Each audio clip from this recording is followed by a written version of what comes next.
आज सुबह मैं जो करना चाहता हूं, और यदि आप जानते हैं तो हम दाऊद पर आधारित एक श्रृंखला में हैं। उसका पहला भाग जिसे हमने नाम दिया था एक दैत्य संहारक का हृदय। अब जो दूसरा भाग हम देख रहे हैं उसका नाम है एक राजा का हृदय। और आज के संदेश का शीर्षक है परमेश्वर की उपस्थिति के प्रति आदर का महत्व।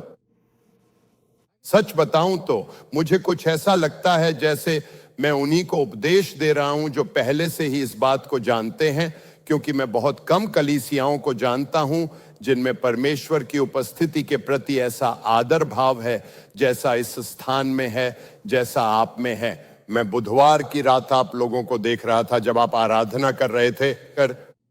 वह क्षण अत्यंत सामर्थी था। मेरा अर्थ यह है कि वह स्थान और वहां की भीड़ तो अद्भुत थी, परंतु परमेश्वर की उपस्थिति उससे भी अधिक अद्भुत थी।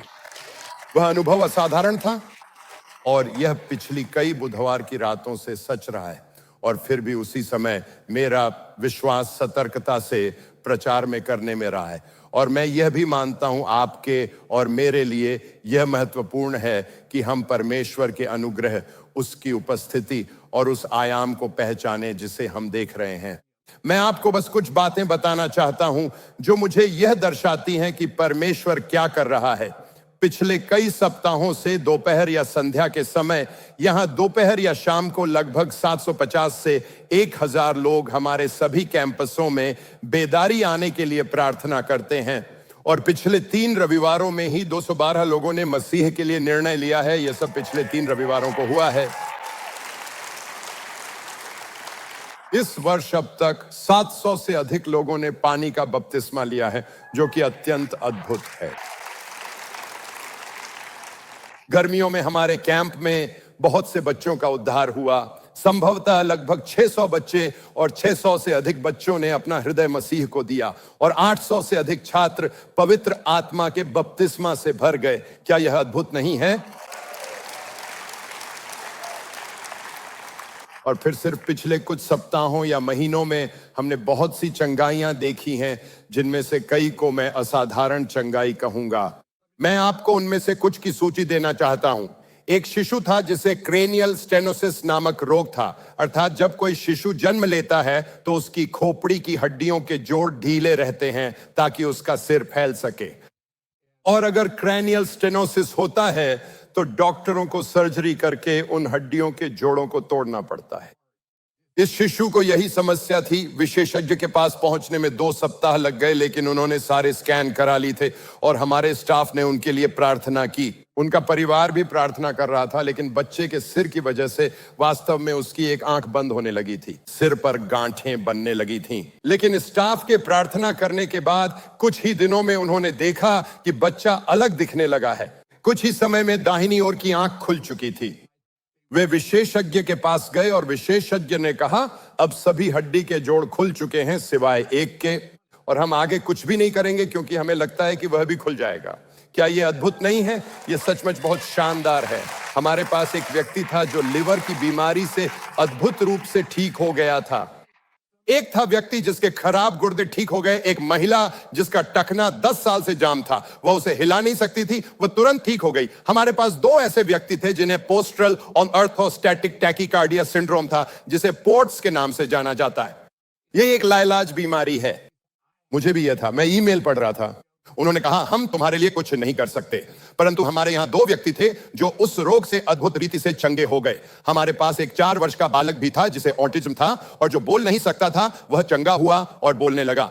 हमारे पास एक व्यक्ति था जिसे पिट्यूटरी ट्यूमर था, जो ट्यूमर से ठीक हो गया। एक और व्यक्ति को लिवर की बीमारी थी जिसे प्राइमरी बाइलियरी कहा जाता है। कोलिंगाइटिस भी ठीक हो गया। 2 लोग जिन्हें रंगों की पहचान में दिक्कत थी, वे भी ठीक हो गए। एक स्त्री जिसका कूल्हा 4 वर्षों तक बार बार उतरता रहा था, वह चंगी हो गई।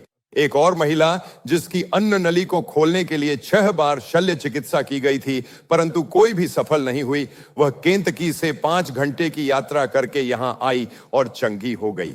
मेरा अर्थ है, हम सचमुच परमेश्वर को असाधारण कार्य करते हुए देख रहे हैं। इसे देखना सचमुच अद्भुत है। प्रभु की उपस्थिति यहाँ है। वह लोगों को छू रहा है, लोगों का उद्धार हो रहा है, लोग पवित्र आत्मा से भर रहे हैं, वह लोगों को चंगा कर रहा है। आइए प्रभु का धन्यवाद करें। हे प्रभु, हम तेरे कार्यों के लिए तेरा धन्यवाद करते हैं। ये अत्यधिक अद्भुत है। हम बस तेरे नाम की स्तुति करते हैं। प्रभु, हम तेरा धन्यवाद करते हैं। और हे प्रभु, हमने तुझे यहां आमंत्रित किया है, पर हम तुझे और भी अधिक आमंत्रित करते हैं। हम कहते हैं, हे प्रभु, आ और हम पर अपनी महिमा और अपनी उपस्थिति की भरपूरी की वर्षा कर। हे पिता, हम यहाँ तेरे साथ रहने, तेरी आराधना करने और तेरी उपस्थिति में होने के लिए है, क्योंकि तेरी उपस्थिति में ही आनंद की भरपूरी है। हे प्रभु, हम तेरे नाम की स्तुति करते हैं। आमीन। आप बैठ सकते हैं। किसी ने मुझसे हमारी बेदारी की प्रार्थना सभा में कहा कि उनकी बेटी आगे आई थी। वह लंबे समय से कैंसर से जूझ रही थी। कुछ वर्ष पहले उसे ब्रेन कैंसर था और उसने उस पर विजय पाई, और फिर उसे गर्भाशय का कैंसर हो गया और उन्हें सर्जरी करनी पड़ी। उन्होंने एक अंडाशय को बचा लिया था, लेकिन उसे उससे काफी परेशानी हो रही थी। तो वह अपने दादा के लिए प्रार्थना करवाने आगे आई और फिर उन्होंने प्रार्थना की। यहां टीम ने उसके दादा के लिए प्रार्थना की। वह मुड़कर जाने लगी, तभी एक महिला ने उसका हाथ पकड़ लिया और कहा, क्या मैं आपसे एक सवाल पूछ सकती हूं? क्या आपको महिलाओं से जुड़ी कोई समस्या है? उसने कहा, हाँ है। महिला ने पूछा, क्या यह आपके बचे हुए अंडाशय की वजह से है? और उसने अपना हाथ उस पर रखा, उसके लिए प्रार्थना करना आरंभ किया और कहा, यीशु के नाम में परमेश्वर तुम्हें चंगा कर रहा है। क्या यह अद्भुत नहीं है? यह वास्तव में कितना अद्भुत है कि हम ऐसे स्थान में हैं जहां परमेश्वर इतनी सामर्थ्य के साथ कार्य कर रहा है, और यह परमेश्वर की उपस्थिति का परिणाम है। यीशु के पीछे चलने वाले के लिए परमेश्वर की उपस्थिति से बढ़कर कुछ भी महत्वपूर्ण नहीं है। अब इससे पहले कि हम पवित्र शास्त्र में जाएं, मैं पृष्ठभूमि स्पष्ट करना चाहता हूं। पुराने नियम में परमेश्वर की उपस्थिति को एक पवित्र वस्तु के द्वारा दर्शाया गया था, जिसे पहले तंबू में और बाद में मंदिर में रखा गया था, और वह स्थान था परम पवित्र स्थान। उस वस्तु को वाचा का संदूक कहा जाता था। और यहां ये तस्वीर है कि यह कैसा दिखता होगा। वह 45 इंच लंबा, 27 इंच चौड़ा और 27 इंच ऊंचा था। उसमें 2 बल्लियां थीं जो छल्लों में से घुसाई जाती थीं ताकि उसे उठाकर ले जाया जा सके। उसके ऊपर 2 करूब आमने सामने खड़े हुए बने थे और उनका मुंह ढकने की ओर था, और ढकना शुद्ध सोने का बना हुआ था। संदूक का वजन लगभग 150 किलो था, इसलिए जब 4 याजक इसे उठाते थे तो प्रत्येक के कंधे पर लगभग 37.5 किलो भार होता था। कल्पना करें कि पूरे दिन रेगिस्तान में वाचा का संदूक उठाकर चलना कैसा लगता होगा। मेरा मतलब है, यह सचमुच असाधारण है। इसके ऊपर ढक्कन को प्रायश्चित का ढकना कहा जाता था। यह वह स्थान था जहां परमेश्वर सिंहासन पर विराजमान होता था। यह सचमुच पृथ्वी पर उसका सिंहासन था और उसकी उपस्थिति उसके ऊपर मंडराती रहती थी। वाचा का संदूक इतना पवित्र था कि महायाजक और उसके सगे परिवार के सिवाय कोई भी उस संदूक को छू नहीं सकता था। यदि कोई और उसे छूता तो परमेश्वर ने चेतावनी दी थी कि वह मर जाएगा। गिनती अध्याय 4 पद 15, वे किसी पवित्र वस्तु को न छुए, कहीं ऐसा न हो कि मर जाए। संदूक को कभी भी गाड़ी में रखकर नहीं ले जाना था, इसे हमेशा उठाकर ही ले जाना था। गिनती अध्याय 7 पद 9 में उन्हें तंबू की पवित्र वस्तुओं को अपने कंधों पर उठाकर ले जाने का आदेश दिया गया था। तो न केवल संदूक, बल्कि धूप की वेदी, भेंट की रोटी की मेज और दीपक, इन सभी वस्तुओं को उनके कंधों पर उठाकर ले जाना था। मूसा ने संदूक को मिस्र से निकलने के बाद सीनै पर्वत की तलहटी में बनाया था, और 40 वर्षों तक वे प्रतिज्ञा किए हुए देश की ओर बढ़ते हुए जंगल के बीच वाचा के संदूक को उठाए चलते रहे। जब वे प्रतिज्ञा किए हुए देश में प्रवेश करने को तैयार हुए, तब परमेश्वर ने कहा, संदूक को आगे जाने दो। याजकों संदूक को उठाकर चले।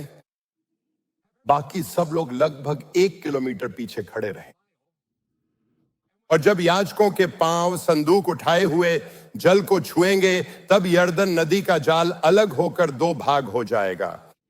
जल रुक जाएगा, उसका प्रवाह थम जाएगा, और लोग बाढ़ के समय भी यर्दन नदी को सूखी भूमि पर पार कर जाएंगे।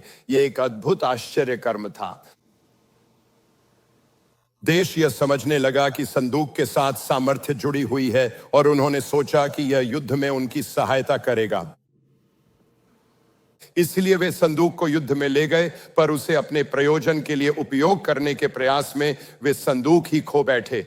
पलिश्तियों ने उसे पकड़ लिया और इसमें आपके और मेरे लिए एक अत्यंत महत्वपूर्ण सबक है। जब भी आप परमेश्वर की उपस्थिति के प्रति अपना आदर खो देते हैं, तब न केवल आप जीवन की अनेक लड़ाइयां हारते हैं, बल्कि जब भी आप उसकी उपस्थिति को अपने स्वार्थ के लिए प्रयोग करने का प्रयास करते हैं, आप स्वयं उसकी उपस्थिति को ही खो देते हैं।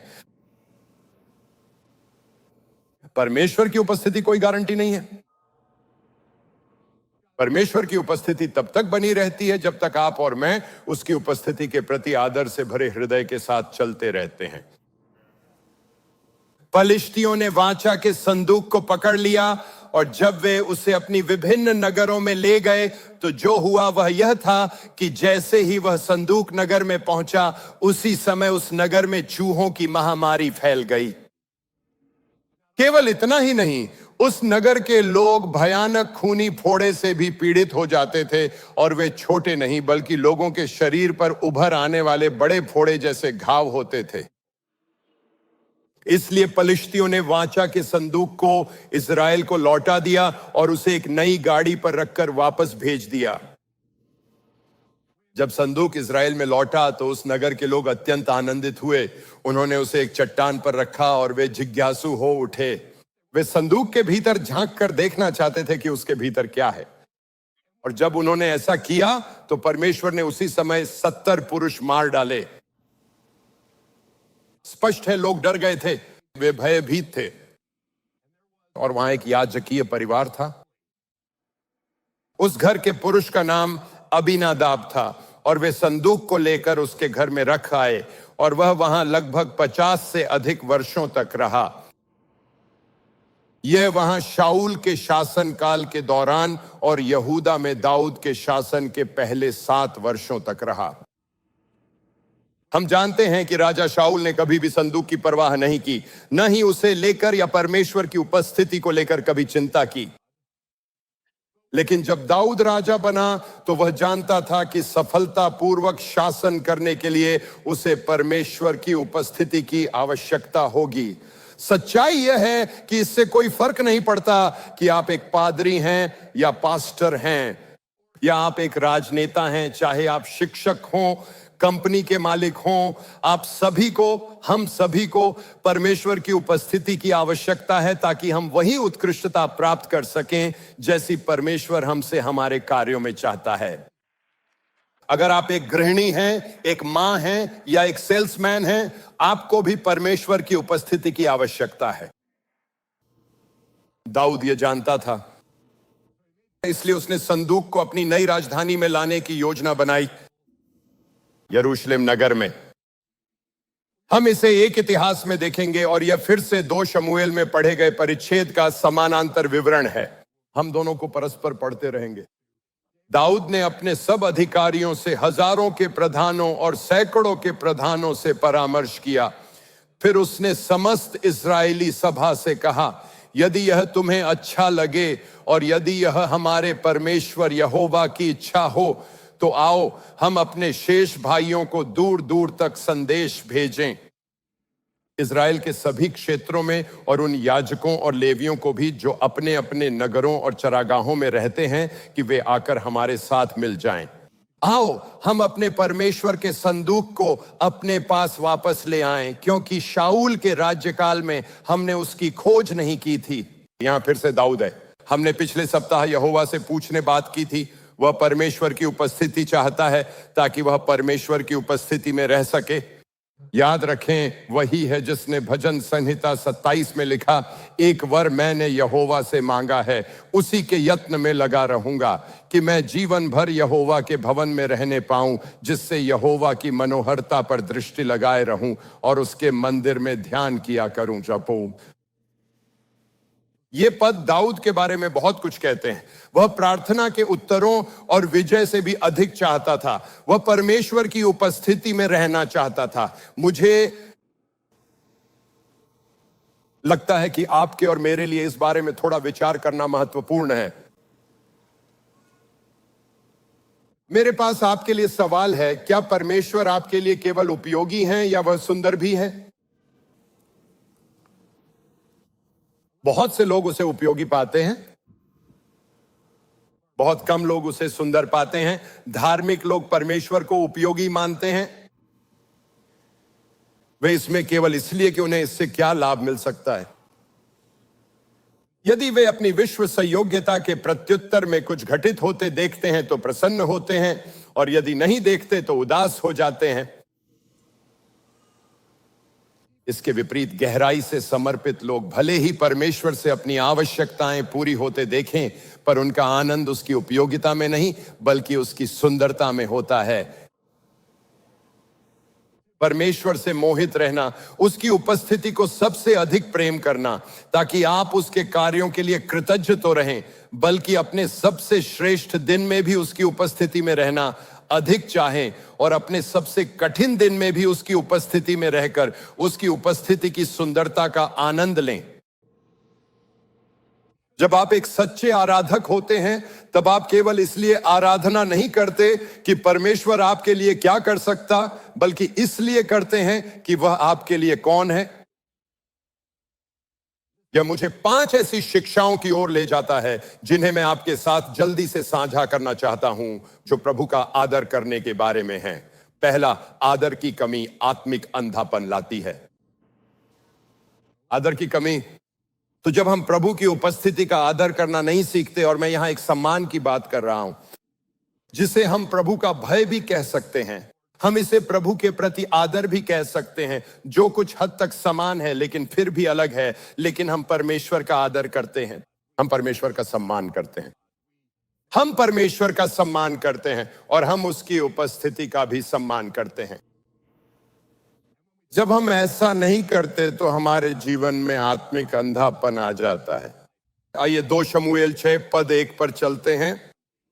दाऊद ने फिर समस्त इस्राएल में से चुने हुए 30,000 पुरुषों को एकत्र किया, और वह अपने सब लोगों के साथ यहूदा के बाला से निकल पड़ा, ताकि वहां से परमेश्वर के उस संदूक को ले आए जिसे नाम कहा जाता है। यहूदी लोग उस संदूक को नाम कहते थे, उसे नाम कहा जाता था। आप पूछेंगे वह नाम क्या है? वे नाम नहीं बोलते थे, हम नाम बोलते हैं। वे नहीं बोलते थे, वह नाम है याहवे, यहोवा।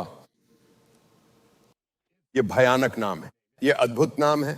वह नाम था जिसे बोला नहीं जा सकता था। जब शास्त्री उसे लिखते थे, यह आपकी बाइबल में बड़े अक्षरों में LORD के रूप में लिखा है। जब आप ये देखते हैं तो यह यहोवा की बात करता है। यह वही नाम है जिससे परमेश्वर ने कहा था कि उसे जाना जाए। वह अनंत वाचा निभाने वाला विश्वास योग्य परमेश्वर है। यही याहवे का अर्थ है। परंतु वे उस नाम का इतना आदर करते थे कि यदि कोई शास्त्री पाठ की नकल कर रहा होता तो वह नाम लिखने से पहले जाकर एक विधि पूर्वक स्नान करता था, और फिर वह नाम लिखता।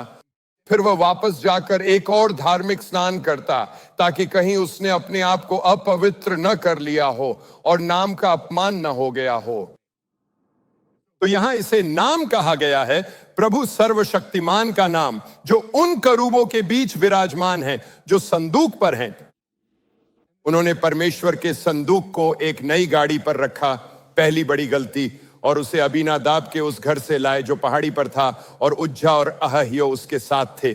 बकाई के लोगों, ये वह नहीं है जो आप सोच रहे हैं। परमेश्वर आपको आशीष दे। ये अहयो है, ओहायो नहीं, ठीक है। अबीनादाब के पुत्र नई गाड़ी को चला रहे थे जिस पर परमेश्वर का संदूक था, और अहयो उसके आगे आगे चल रहा था।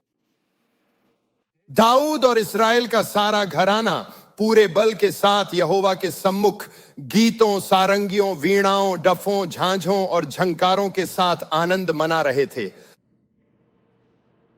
और मैं यह कहना चाहता हूं कि यहां जो हो रहा है वह यह है कि शानदार आराधना तो हो रही है, लेकिन परमेश्वर की उपस्थिति के महत्व की अनदेखी की जा रही है। इसलिए बहुत शोर तो हो सकता है, पर यदि आपके पास परमेश्वर की उपस्थिति नहीं है और आप उसकी उपस्थिति से सचेत नहीं हैं, जिसका एक भाग यह है कि यह पहचानना कि वचन उसके विषय में क्या कहता है, एक भाग यह है कि हम अपने आप को वचन के अनुरूप बनाएं, और एक भाग यह है कि हमारे हृदय का मनोभाव क्या है। और जैसा हम अभी देखने वाले हैं, उज्जा के हृदय में कुछ ऐसा था जो ठीक नहीं था। मैं आपसे यह कहना चाहता हूं कि शायद वह परमेश्वर की उपस्थिति या संदूक का बहुत अधिक अभ्यस्त हो गया था। आपने यह कहावत तो सुनी ही होगी, अत्यधिक अभ्यस्त होना हीन भावना को उत्पन्न करता है। और यह संभव है कि उज्जा संदूक के इतने निकट रहा था कि समय के साथ वह परमेश्वर की पवित्रता और उसकी महिमा के प्रति अंधा हो गया। यह हमारे लिए एक वास्तविक सबक है। यह तो बस एक इमारत है, लेकिन जब हम एक साथ इकट्ठा होते हैं तो यही उसकी उपस्थिति का स्थान बन जाती है। हम सब मंदिर हैं जो मिलकर एक देह बनाते हैं, जिसे जेम्स रिवर कहा जाता है। लेकिन जब हम उसकी उपस्थिति में होते हैं तो वह एक पवित्र क्षण होता है। यह एक महत्वपूर्ण क्षण होता है। यहां बात यह है कि वह उसके आसपास रहा था। यह उसके पिता के घर में 50 से अधिक वर्षों तक रहा था। और हुआ यह कि मेरा यह कहना है, वह परमेश्वर की उपस्थिति का अत्यधिक अभ्यस्त हो गया था। वह अब परमेश्वर की उपस्थिति का आदर या सम्मान नहीं करता था,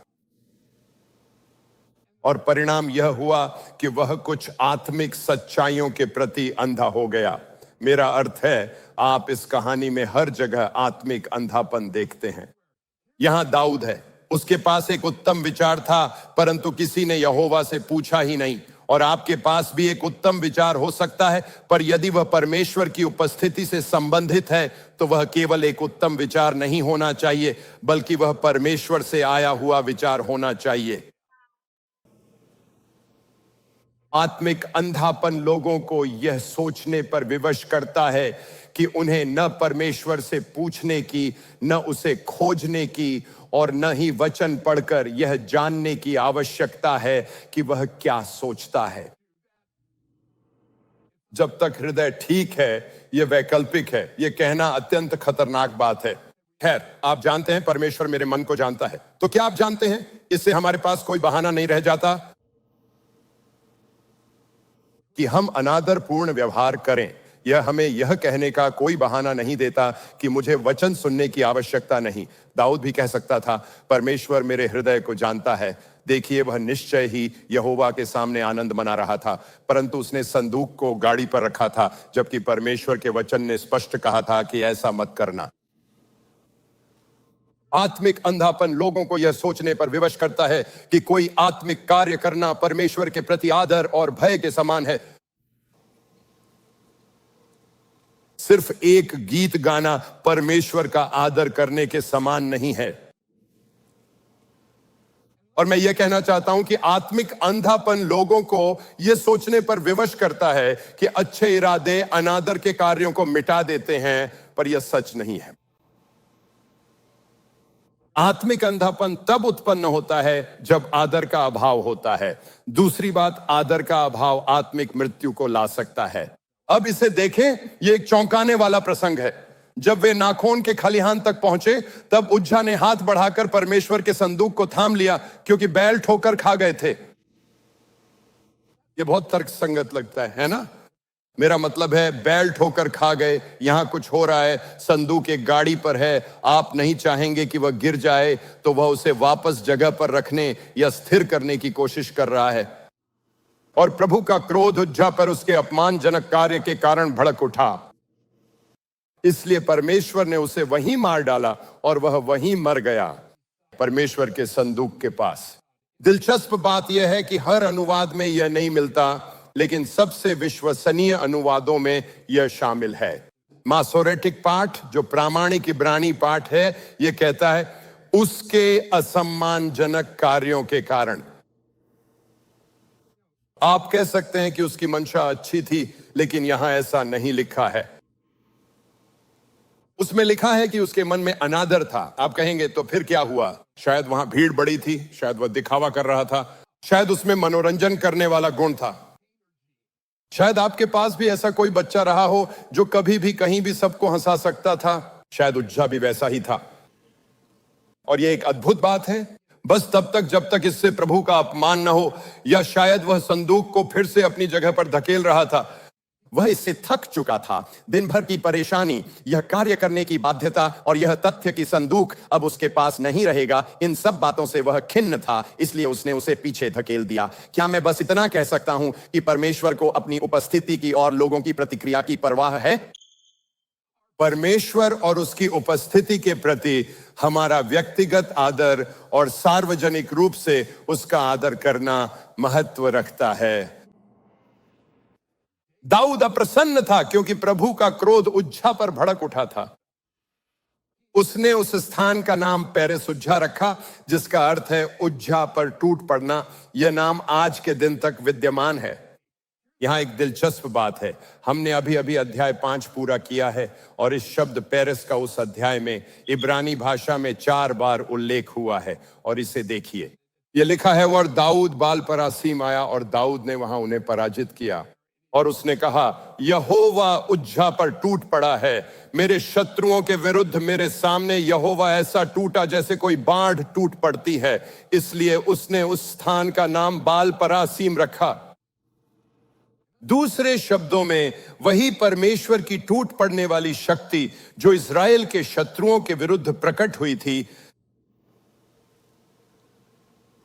परमेश्वर की टूट पड़ने वाली शक्ति उज्जा के विरुद्ध भी प्रकट हुई थी। आप कहेंगे ठीक है, वह पुराना नियम है और नए नियम में तो अनुग्रह है, तो बस हनन्याह और सफीरा को याद कर लीजिए।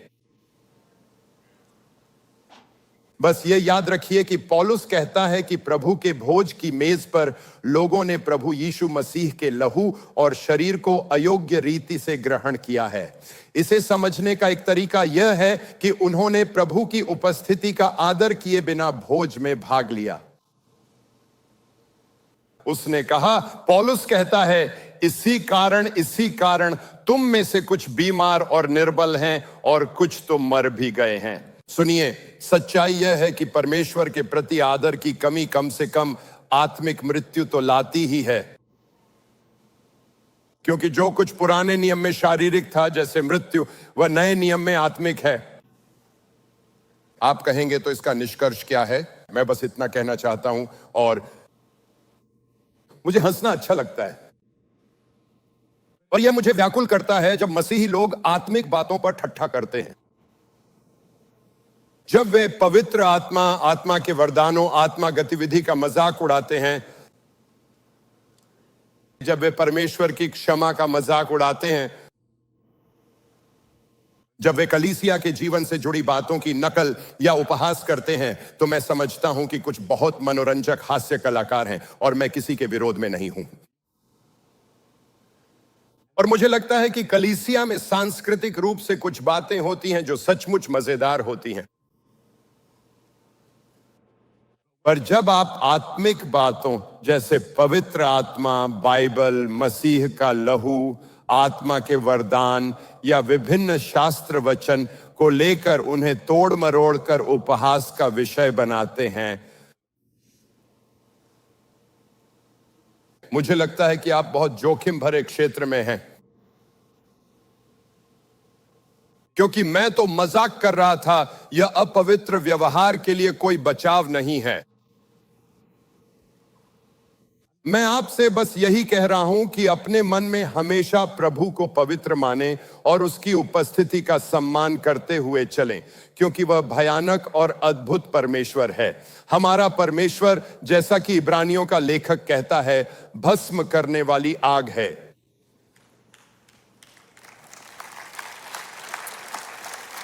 तीसरा बिंदु, परमेश्वर की उपस्थिति का आदर आशीष को लाता है। तो यह विषय अभी के लिए कहीं अधिक सुखद है।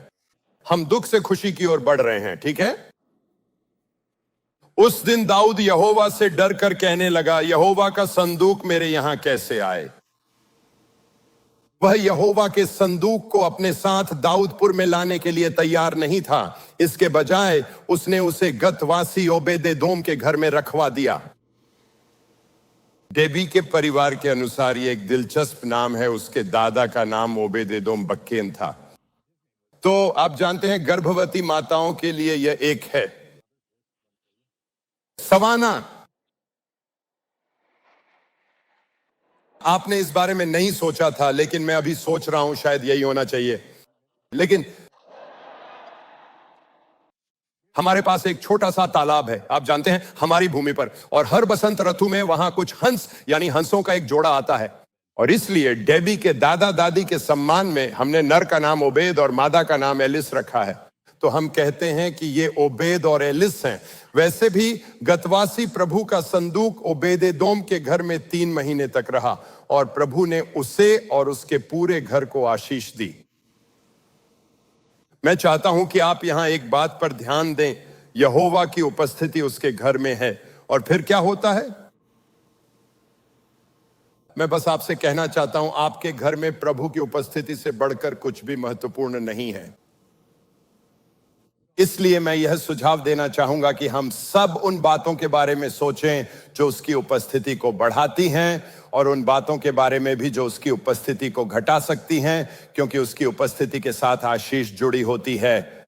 जितनी अधिक उसकी उपस्थिति उतनी अधिक आशीष, जितनी कम उपस्थिति उतनी कम आशीष। ओबेदेदोम इसका उदाहरण है। वह अत्यंत आशीषित हुआ और दाऊद को बताया गया कि प्रभु ने ओबेदेदोम के घराने और उसकी हर चीज को आशीष दी है। आपके जीवन पर परमेश्वर की उपस्थिति कितनी सामर्थ्य है जो आपके घर को पवित्र करती है, यदि यह आपके पास की हर बात को आशीषित करती है। यह सचमुच बहुत अद्भुत है। मुझे यह सुनना बहुत अच्छा लगता है जब लोग कहते हैं, हम नए घर में आए और सबसे पहले हमने उस घर के लिए प्रार्थना की। मुझे लगता है यह बहुत सुंदर है। हे यीशु, हम तुझसे विनती करते हैं कि तू इस स्थान पर अपना हाथ रख, और यदि वह घर पहले किसी और का रहा हो तो आप कहें, हे प्रभु, यदि इस स्थान पर कभी किसी बात ने तेरा अपमान किया हो तो हम यीशु के नाम में उसे डांटते हैं। तेरी उपस्थिति और तेरी महिमा इस स्थान को भर दे, ताकि जब लोग यहां प्रवेश करें वे उसे अनुभव करें। यह सप्ताह कुछ विशेष रहा। डेबी और पास्टर डॉन के पिता टिम, जो यहां पास्टर हुआ करते थे, उनकी तबीयत अचानक बिगड़ गई है और वे अब अस्पताल में हैं।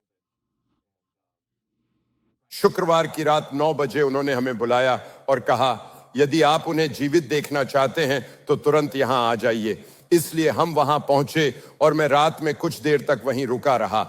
जाहिर है डेबी और बॉनी पूरी रात वहीं रहीं। टिम का अभी निधन नहीं हुआ है, पर यह किसी भी समय हो सकता है।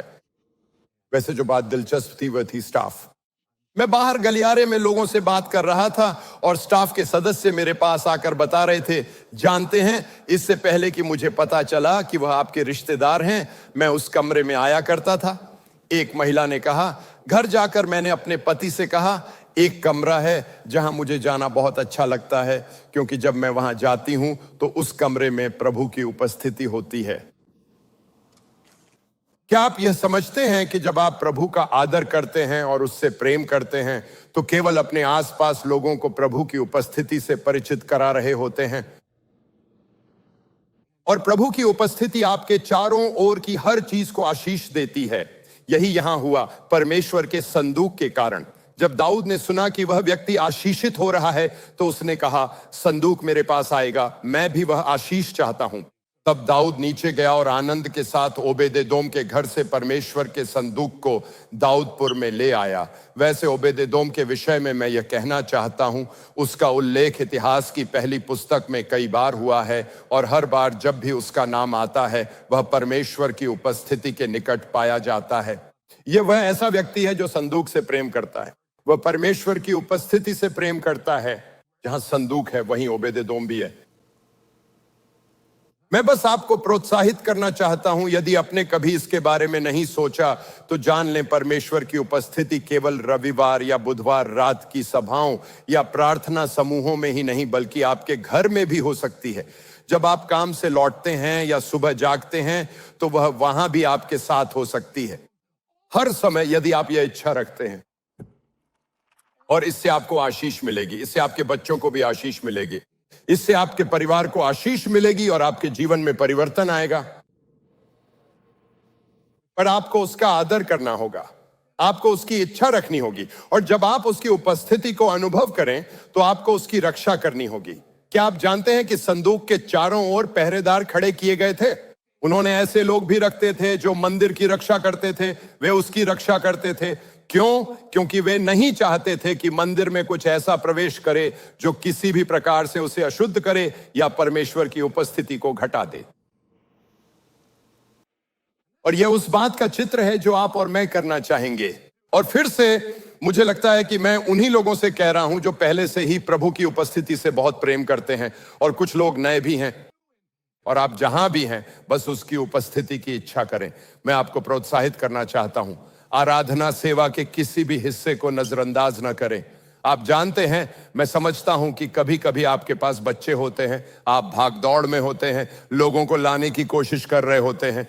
सुनिए, हर कोई कभी ना कभी देर से आता है, लेकिन आप में से कुछ लोग हमेशा देर से आते हैं और आपको इसकी परवाह नहीं है। और मैं कह रहा हूं कि यह आपके लिए नुकसानदायक है, क्योंकि यह परमेश्वर की उपस्थिति के प्रति एक लापरवाह दृष्टिकोण को दर्शाता है। शायद आपने कभी ऐसा न सोचा हो, पर परमेश्वर की उपस्थिति का आदर करना यही है, जब संगति का समय हो तो मैं उसकी उपस्थिति में रहना चाहता हूं, क्योंकि मैं वह सब चाहता हूं जो उसके पास मेरे लिए है। और यहां गाया जाने वाला कोई भी गीत व्यर्थ नहीं है, यहां बिताया गया एक भी क्षण बेकार नहीं है। हम कोशिश कर रहे हैं कि जो समय हमें उसकी उपस्थिति में साथ बिताने को मिला है, उसका अधिकतम लाभ उठाएं। हम सभी को इसका लाभ मिलता है ना? प्रभु की उपस्थिति में रहें। पद 12 में हम ये पढ़ते हैं, तब दाऊद राजा को यह बताया गया कि यहोवा ने ओबेदेदोम के घराने पर और जो कुछ उसका है उस पर भी परमेश्वर के संदूक के कारण आशीष दी है। तब दाऊद ने जाकर परमेश्वर के संदूक को ओबेदेदोम के घर से दाऊदपुर में आनंद के साथ पहुंचा दिया। चौथी बात, परमेश्वर के प्रति आदर आनंद लाता है। यहां एक दिलचस्प बात है, और जब आप इसके बारे में सोचेंगे तो आप इसमें छिपे सत्य को पहचान लेंगे। अनादर वाली आराधना वह है जिसमें परमेश्वर की अपेक्षा अन्य बातों, आमतौर पर मेरे या आपके बारे में अधिक ध्यान दिया जाता है। यह हमारे बारे में है। तो अनादर वाली आराधना परमेश्वर की बजाय अपने बारे में अधिक सोचती है। इसी कारण कुछ लोग आराधना करते समय कोई आनंद या जीवन में बदलाव का अनुभव नहीं करते, क्योंकि उनकी आराधना उनके बारे में थी। यदि उन्हें मन होता है तो वे अपने हाथ उठाते हैं, आज मन नहीं है, मैं आज ऐसा नहीं करूंगा, वैसा ऐसा इसलिए है क्योंकि यह आपके बारे में है। बाइबल कहती है पवित्र स्थान में अपने हाथ उठाओ और प्रभु की स्तुति करो, वैसे यह एक आज्ञा है। तो यदि डॉन, एली, बॉनी या अन्य में से कोई कहे अपने हाथ उठाइए, या अन्य स्थानों पर आपके आराधना के अगुवे ऐसा कहें, तो यह पवित्र आत्मा है जो उन्हें प्रेरित करता है कि वे आपको परमेश्वर की उपस्थिति में ले जाएं और उसकी उपस्थिति की आराधना भक्तिपूर्ण, बाइबली और उचित रीति से कराएं। आप कह सकते हैं, मैं ऐसी पृष्ठभूमि से हूं जहां मैं हाथ नहीं उठाता, तो फिर बस ऐसे कर लो, ठीक है। बस आप जानते हैं, आप कुछ समय के लिए ऐसा कर सकते हैं। पर आप देखेंगे कि जब आप यह कहने लगते हैं यह मेरे बारे में नहीं, यह प्रभु के बारे में है, तब सब बदल जाता है। विशेषकर जब हम गा रहे होते हैं। कलीसिया के विषय में मैंने एक बात पर ध्यान दिया है, और यह पिछले वर्ष की सबसे उत्साहजनक बातों में से एक है कि अब सब लोग पहले से बिल्कुल भिन्न रीति से गा रहे हैं, क्योंकि अब आप लोगों को गाते हुए सुन सकते हैं, और वह अत्यंत सुंदर है। और मैं आपसे यह कहना चाहता हूं कि लोगों का गाना प्रभु की उपस्थिति के हमारे बीच आने से जुड़ा हुआ है। यानी जब आप गा रहे होते हैं तो कुछ हो रहा होता है, क्योंकि आप गा रहे होते हैं और खुद को प्रभु को समर्पित कर रहे हैं। जब आप ऐसा करते हैं तो वहां आनंद होता है।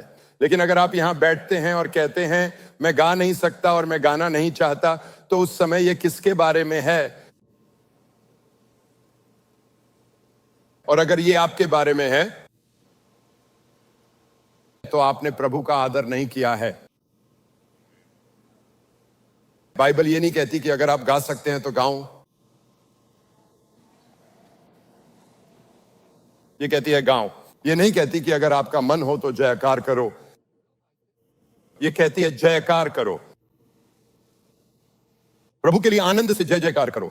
मेरा मतलब है यही लिखा है, अपने हाथ उठाए और प्रभु को धन्य कहें। सभी लोग अपने हाथों से ताली बजाए।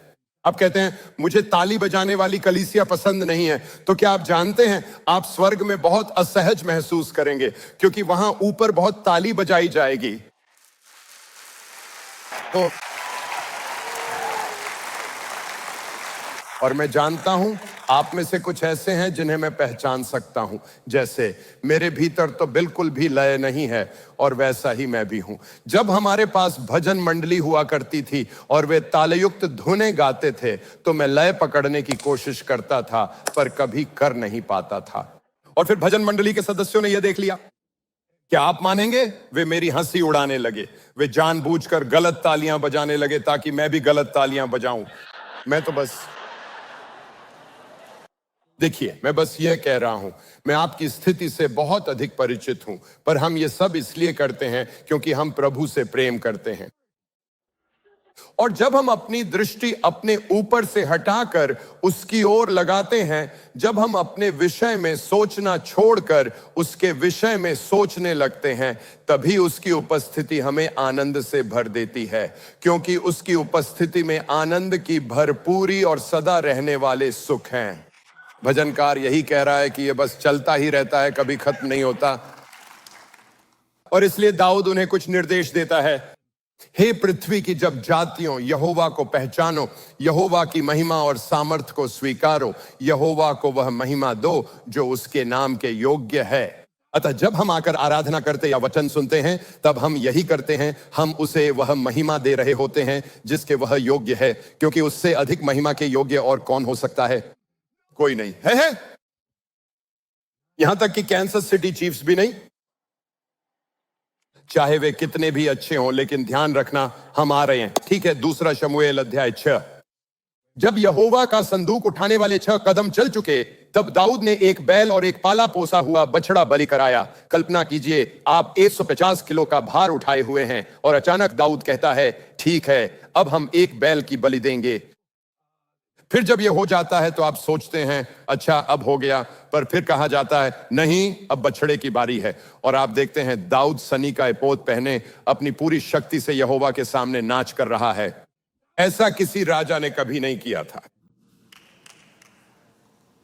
एक राजा के रूप में आपको आदर योग्य रहना होना था, आपको गरिमामय दिखना था, आपको यह ध्यान रखना था कि लोग आपके विषय में क्या सोचते हैं, क्योंकि यदि आप गरिमा से रहित दिखते तो आप निर्बल प्रतीत होते। जब आप राजा होते हैं तो आपको दूसरों की राय और अपनी स्थिति की चिंता करनी पड़ती है, लेकिन जब आप परमेश्वर की उपस्थिति में होते हैं तो लोगों की राय और आपकी स्थिति कोई मायने नहीं रखती।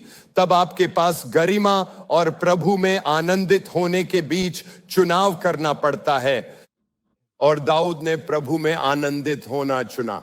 और जब पूरे इस्राएल का घराना जयकार और तुरही की आवाज के साथ प्रभु के संदूक को ऊपर ला रहा था, वह यही कर रहा था। वहां आनंद है, उत्सव है, और अंत में यह समझ लीजिए, आदर का अभाव जीवन को निर्जीव बना देता है।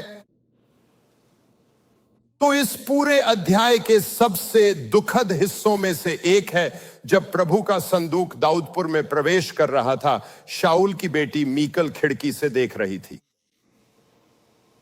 जब उसने राजा दाऊद को प्रभु के सामने कूदते और नाचते देखा, उसने उसे तुच्छ जाना। वह उसकी पत्नी है।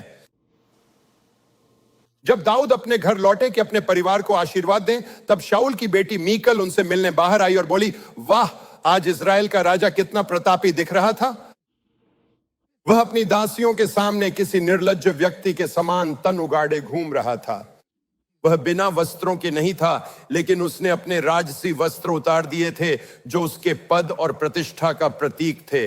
दाऊद ने मीकल से कहा, यहोवा जिसने तेरे पिता और उसके समस्त घराने के बदले मुझको चुनकर अपनी प्रजा इस्राएल का प्रधान होने को ठहरा दिया है, मैं उसके सम्मुख नाचा। मैं प्रभु के सामने आनंद मनाऊंगा और मैं इससे भी अधिक तुच्छ बनूंगा और अपनी दृष्टि में नीच ठहरूंगा। और जिन दासियों की तूने चर्चा की वे भी मेरा आदर मान करेंगी। और शाऊल की बेटी मीकल के मरने के दिन तक कोई संतान न हुई, वह बच्चा नहीं जन सकी। हम नहीं जानते कि इसका क्या अर्थ है। शायद उसे मौका नहीं मिला, क्योंकि हो सकता है कोई महल में रहे फिर भी राजा के पास न जा सके। हो सकता है कि आप इस या किसी और कलीसिया में जाएं और अपनी आराधना का कोई फल या अपने जीवन में परमेश्वर को कभी काम करता हूं ना देखें। और मैं इसमें जोड़ना चाहता हूं, उसने दाऊद और उसके परमेश्वर को तुच्छ जाना। फिर से यह एक चेतावनी है, परमेश्वर के उपस्थिति में रहने वाले किसी जन का विरोध करना स्वयं परमेश्वर का विरोध करना है। और विशेषकर जब आप किसी को देखते हैं और उसका मूल्यांकन करते हैं। कई बुधवार पहले हमने स्तुति के युद्ध के विषय में बात की थी और कुछ अत्यंत दिलचस्प वचनों को देखा था। जब लोग मंच पर या आगे आकर प्रभु के सामने नाचते हैं तो मेरी आशा है कि आप जानते हैं वे प्रभु के लिए ऐसा कर रहे हैं, न कि आपके लिए, न ही आपको दिखाने के लिए। उस भाव में जिसे आप देख रहे हैं। पर जब वे प्रभु की आराधना कर रहे होते हैं जैसे हम सब करते हैं, तब वहां पर एक आत्मिक युद्ध चल रहा होता है। जब बौनी उछल उछल कर नाच रही होती है, जब वह झूम रही होती है, तब एक आत्मिक तलवार प्रभु के शत्रुओं को आपके और मेरे कारण हरा रही होती है। और वह अकेली नहीं होती। जब गिटार बज रहे होते हैं तब वे लोग अंधकार की शक्तियों पर आत्मिक प्रहार कर रहे होते हैं। यही बाइबल कहती है। जब पास्टर डॉन उस सफेद पियानो पर होते हैं, वह ऐसा होता है मानो वे एक सेनापति के समान M1 एब्राम्स टैंक से शत्रु पर गोली चला रहे हों। मेरा मतलब है यही विचार है, यही हो रहा है। लेकिन जब लोग इसे तुच्छ समझने लगते हैं तो वास्तव में आप उस व्यक्ति को नहीं बल्कि उस परमेश्वर को तुच्छ समझ रहे हैं जिसकी वे आराधना कर रहे हैं। और हमें सावधान रहना चाहिए। और जब बात जेम्स रिवर में हमारी आराधना की आती है तो आलोचकों को अपनी आशीष छीनने न दें, क्योंकि उन्होंने अपनी खो दी है।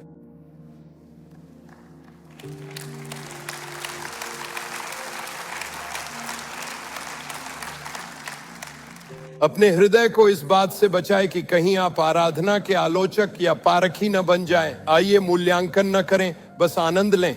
आइए बस प्रवेश करें और कहें, परमेश्वर मैं यहां आराधना करने आया हूं। मुझे लगता है कि हमारे सभी कैंपसों में हमारी आराधना शानदार है, मुझे यह बहुत पसंद है। लेकिन मैं मूल्यांकन करने की मानसिकता में नहीं आना चाहता। एक सभा या दूसरी, एक गीत या दूसरा, मैं बस उसकी उपस्थिति में रहना चाहता हूं। वे सब हमारी सेवा करते हैं, वे सब हमसे बातें करते हैं। और जब मैं अपना ध्यान स्वयं से हटाकर केवल उसी पर लगाता हूं, तब आनंद मेरे हृदय को भर देता है, उत्सव मेरे भीतर आता है और सामर्थ्य मिलती है। मीकल ने दाऊद की आलोचना इसलिए की क्योंकि उसने आनंद की तुलना में गरिमा को अधिक महत्व दिया। सच कहूं, बहुत से ऐसे निसंतान लोग हैं जिनकी गरिमा उनकी आराधना के बीच में आ गई। वे परमेश्वर की उपस्थिति में आने के बजाय अपनी और दूसरों की सोच को लेकर अधिक चिंतित रहते हैं, जिससे उनकी आराधना में विश्वास और आनंद नहीं आता। यह उनके जीवन में आशीष या उद्देश्य को जन्म नहीं देती, क्योंकि वे व्यस्त हैं। दूसरों की आलोचना करना या उनके बारे में सोचना, इस कलीसिया में यह समस्या नहीं है, लेकिन सावधानी वाला प्रचार आवश्यक है। मैं कहना चाहता हूं कि आप लोग अद्भुत हैं और मैंने यह संदेश जेम्स रिवर के बारे में सोचकर नहीं लिखा है। मैं ऐसा था, आप जानते हैं प्रभु ये लोग आपको प्रेम करते हैं, वे परमेश्वर की आराधना करते हैं। यहां या वहां कोई चिड़चिड़ा व्यक्ति हो सकता है, लेकिन हम आपके लिए प्रार्थना कर रहे हैं, ठीक है? अगर आप वही व्यक्ति हैं तो मुझे खेद है। फिर से पद 16 पर लौटते हैं। उसने राजा दाऊद को यहोवा के सामने उछलते और नाचते हुए देखा। क्या यह अद्भुत नहीं है? और दाऊद ने कहा, मैं प्रभु के सामने आनंद मनाऊंगा। यहां इसी मनोभाव से आए। कहीं आपको पता है, मैं यहां उत्सव मनाने आया हूं। मैं यहां उत्सव मनाने आया हूं। मैं एक उत्सव का गीत गाना चाहता हूं, एली। बहुत अच्छा, ठीक है। मैं इससे भी अधिक तुच्छ बनूंगा, मुझे कोई फर्क नहीं पड़ता। जानते हो, सुनो, ऐसा नहीं है कि हम दूसरों के प्रति सचेत नहीं हैं। ये बस ये है कि हम अपनी आराधना में दूसरों के कारण सीमित नहीं होंगे। मैं तो बस पूरे मन से प्रभु की आराधना करने आया हूं। और हां, लोग शायद यह ना समझें, जब मैं पहली बार एक पेंटेकोस्टल कलीसिया में गया तो मैंने पीछे की पंक्ति में अपने भाई की ओर मुड़ा और उससे कहा, ये लोग पागल हैं। मैंने ऐसा ही कहा था। मैंने कहा, ये लोग पागल हैं। और अब देखो, मैं एक पागल कलीसिया का पास्टर हूं। क्या ये पागलपन नहीं है? प्रभु, देखें प्रभु कैसे काम करता है। मैं इससे भी अधिक तुच्छ बनूंगा और अपनी दृष्टि में नीच ठहरूंगा। दाऊद कह रहा था, मुझे इस बात की चिंता नहीं है कि दूसरे लोग क्या सोचते हैं। मेरा एकमात्र विचार यही है कि परमेश्वर क्या सोचता है, और मैं पूरे मन से उसकी आराधना करूंगा। कोई आश्चर्य नहीं, उसे परमेश्वर के मन के अनुसार व्यक्ति कहा जाता था।